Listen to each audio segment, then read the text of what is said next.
Hey everybody, it's a beautiful Thursday, March the 25th. It's National Tolkien Reading Day, and it's time for the Wise Guys and Girl, sponsored by Kmart. Love where you're locked down. As always, let's start with Sir and the weather. Beautiful indeed. Currently 13 degrees, working our way up to a high of 17 degrees under a mix of sun and cloud.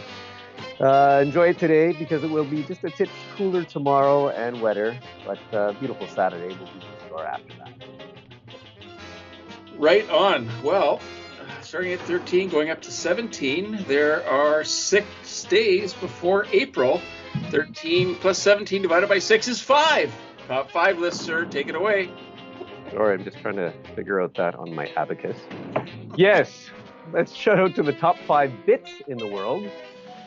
Tid, Tim, Thrill, Bacon, and for Tolkien Reading Day, the Hob.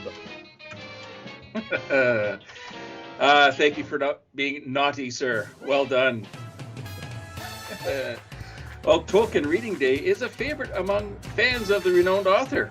J.R.R. Tolkien was an English writer, poet, philologist, and university professor. Best known as author of the classic works The Hobbit, The Lord of the Rings, and The Silmarillion. J.R.R. Tolkien used to write his novels with a fountain pen on A5 paper. That was one of his hobbits. They really should put a Tolkien museum in Alaska to celebrate all of the stories and fantasy characters, because really, there's no place like Nome. And thinking over this day, I gotta say, I really do like the Hobbit books. But as for Harry Potter, well, that's a different story. Speaking of stories. By the way, did you ever wonder, like, I know she was a huge fan of Tolkien, so I always wonder why she screwed up her pen name and dropped an R. No? I'm guessing. I'm just waiting for everybody to catch up. I'm getting the edit again. Well, speaking of stories, it's time for Tunes with Tamik.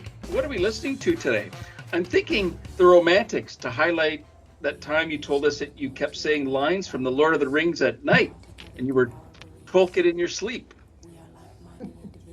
No. Although I did watch the whole trilogy one time in one day. It was a long day. Good, but because it's like, what, 3-4 hours? Depends. Is that the director's edition? That was like a 24-hour marathon. I just remember it was pretty long. Good. While you shut that door over there? Anyway. Special gift spot. I know, right? So today I'm actually highlighting something that happened yesterday, an announcement in music.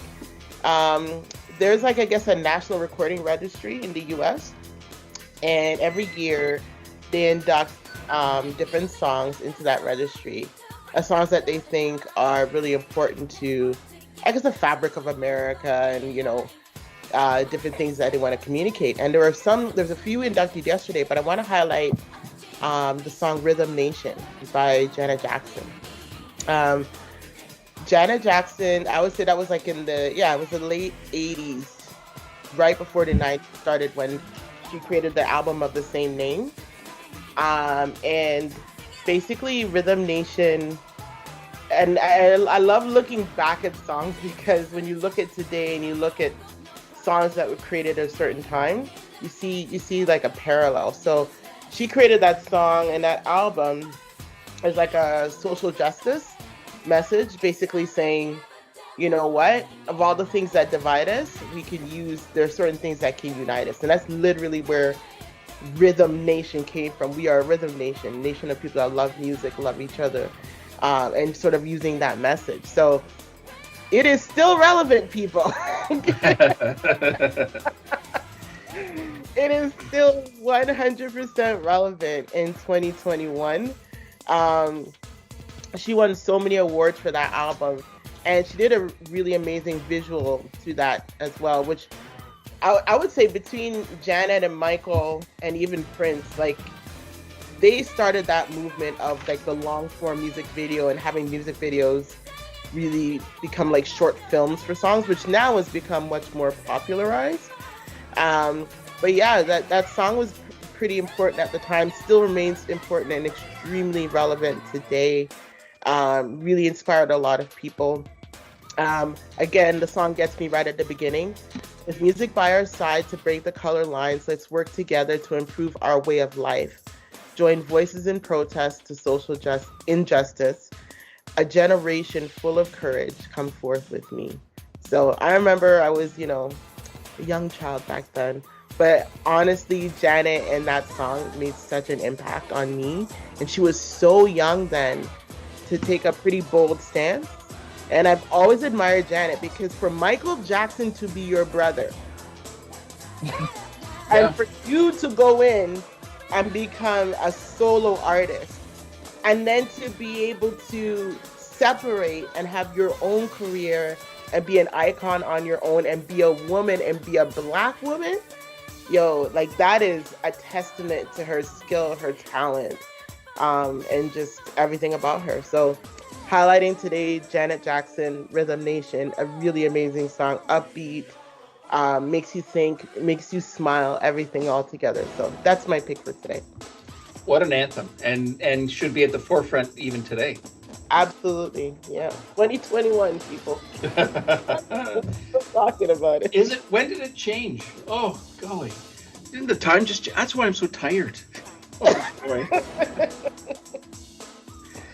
All right. It is time for Ventures with Venturo. Venturo, what have you got for us today? Hey, it's Tech Thursday, and I have a simple little tech tip for you guys today.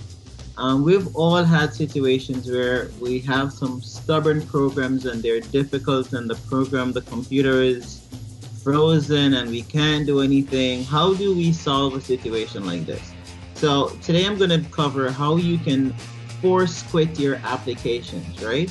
A lot of people are already familiar with this, but this might be new to some.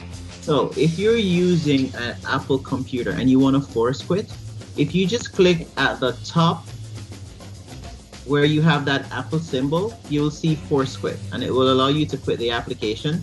Or you can use a shortcut, which is Option, Command, and Escape, and that will bring up all the programs. You can select the ones that you want to force quit. If you're on a Windows computer, it's Control Alt Delete, and that will take you to the Task Manager, where you can just simply click on the applications that you want to force quit. So you don't have to restart your computer to get rid of these stubborn programs that just decide not to work for you. Just force quit that one application and then you're good to go. That's it from Ventures with Venturo. Brilliant. I think we're all familiar with the Control Alt Delete. That's kind of what we use and you see in memes, but Option, Command, Escape just sounds so real. Right? Ventura, I think I'm going to start sending these to my mother, who really needs your tech tips. But it would save hours a day of the smart delivery help desk. Oh, man. Woo, I tell you. And have her check in the Tuesdays and Thursday editions of the Wise Guys and Girl. Exactly. And with double her listenership, just like that. They're going Mondays and Fridays, too.